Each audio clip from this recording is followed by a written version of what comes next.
The instant reaction really has been the print is about the fading Delta variant. Can you talk about that and whether or not you think it was the lead dynamic? No, I definitely think it has a big role to play in that. The beauty about this report is we saw growth in a lot of different sectors. It was manufacturing, it was business, it was in health, it was in hospitality, it was in construction. So you can see that. You can definitely see when we looked at the numbers this morning. We looked at back in the summertime when the Delta variant was kind of spiking here. We saw less participation. We're seeing better numbers today. So I think that had a lot to do with it. I think President Biden's economic plan is working as well, and I think his plan to take on the COVID-19 or push back on COVID-19 is working as well. Well, Mr. Secretary, Jim Cramer, one of the things that has happened this morning is Dr. Gottlieb is, I think, one of the foremost people involved with this understanding the pandemic, basically said, look, with this new Pfizer remarkable series of pills, basically, the end of the pandemic's in sight.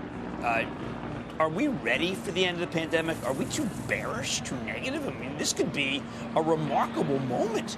And I just find that no one seems to even want to own it. Why not own it? Well, certainly that was exciting news this morning. I saw it myself on the news when it was reported.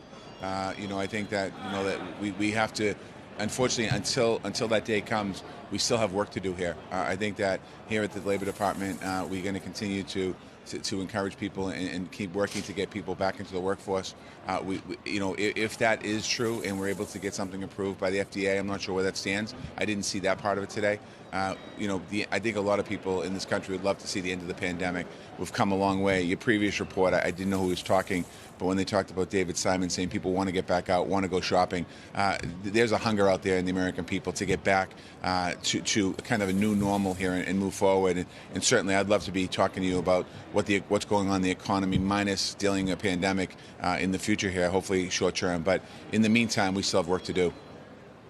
Mr. Secretary, I like all the situation trying to do infrastructure, but if we address the direct shortages, the one that seems to need the best skill set that I think the government may have to create is how to make truck drivers, how to create them, how to get people to be a truck driver. It's a very good job, but it's obviously very hard. It's the single biggest bottleneck in our economy. Where would you tell people if they wanted to be a truck driver, they could go learn? Well, I certainly think that you should contact the American Job Centers here with the Department of Labor. We have 2,400 centers around the country. You're absolutely right. It is a big challenge. We saw some gains in trucking for people who work for companies. We're almost, I think they're 80% back to where they were pre-pandemic, which is a good sign. A lot of the trucking industries that we have problems with are independent truck drivers. We were dissecting some of that this morning, looking at the cost of keeping the trucks up, the cost of wages they're getting paid to move supplies around this country. I would suggest to anyone that has a CDL or you want to go to work, please contact us at the American Job Centers here at the Department of Labor. There are jobs available. We do need to address that issue a little more, though. It's not just simply finding truck drivers to drive. Some of these independent companies, they're one or two people driving trucks.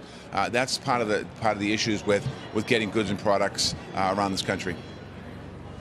Labor force participation, 61.6. It's been between 61.4 and 61.7 for almost a year and a half. And I wonder what you think it's going to take to have it bust out of that range. Well, there's about 3.4 million people in this country that have stated that they're not going to work because of the pandemic. And I think that there's a lot of concerns there. I think that obviously seeing a reduction in infection rate is going to help us. But I also think that what we did yesterday, the emergency temporary standard on testing or vaccines, is going to help us as well to bring confidence back into people going back into work. Mr. Secretary, I deal with a lot of the companies in Silicon Valley that are very good at tabulating. For instance, Bill McDermott at ServiceNow, Mark Benioff at Salesforce, Shantanu Narayan at Adobe. Why don't you contract out with one of them to tabulate these payroll numbers? I mean, they're better at it than the public sector. Well, I mean, I think we have great people here at the Department of Labor and the federal government. Maybe what I'll do is I'll contact those companies that when I get off this TV with you, and talk to them. I'm a big firm believer in working with the private sector, particularly on data. They have good information at their fingertips and good information that they're always looking at. In my previous role as mayor, I often worked with companies to look at data and information. So that's a good suggestion. So I'll take you up on that. Take them up on that if they're willing. Right, Datadog good quarter last night. Bill McDermott is doing a lot of he had 7 contracts with the federal government. Benioff is a rather remarkable Salesforce compilation. Don't forget, Amazon Web Services can do it. Google Cloud, Thomas Kurian, I bet you he'd do it. I just think it would be good. And I think you get it really fast. It wouldn't necessarily mean that you have to let your people go. But yeah, I'll give you any of those names. These guys are pretty dynamite. Shepard Smith here. Thanks for watching CNBC on YouTube.